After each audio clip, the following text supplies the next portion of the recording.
स्वराज्याचे संस्थापक आणि अखंड हिंदुस्थानाचे कवच असणारे श्री छत्रपती शिवाजी महाराजांची जयंती मध्यवर्ती जन्मोत्सव महामंडळाच्या वतीने मोठ्या उत्साहात साजरी करण्यात आली आहे। हिंदवी स्वराज्याचे संस्थापक अखंड हिंदुस्थानचे कवच कुंडल छत्रपती शिवाजी महाराजांच्या जयंती मध्यवर्ती महामंडळाच्या वतीने अतिशय उत्साही वातावरणात साजरी करण्यात आली आहे। यावेळी जिल्हाधिकारी कुमार आशीर्वाद, नूतन पोलीस आयुक्त राजकुमार आणि शहर मध्यच्या आमदार प्रणिती शिंदे यांच्या हस्ते छत्रपती शिवरायांना अभिवादन करण्यात आलं।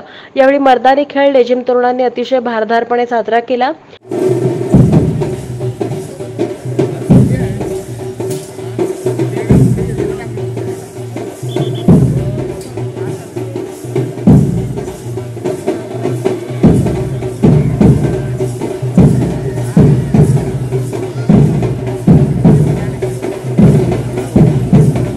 यावेळी शिवसेनेचे नेते पुरुषोत्तम बर्डे, चेतन नरोटे, किसनभाऊ जाधव, रवी मोहिते, माऊली पवार, सुनील रसाळे, दिलीप भाऊ कोल्हे, गणेश डोंगरे, विनोद भोसले, प्राध्यापक संजय जाधव, दादासाहेब नीळ, जीवन यादव, सखाराम साठे, प्रकाश ननवरे, प्राध्यापक गणेश देशमुख, पद्माकर नाना काळे आदींसह शिवभक्त मोठ्या संख्येने उपस्थित होते।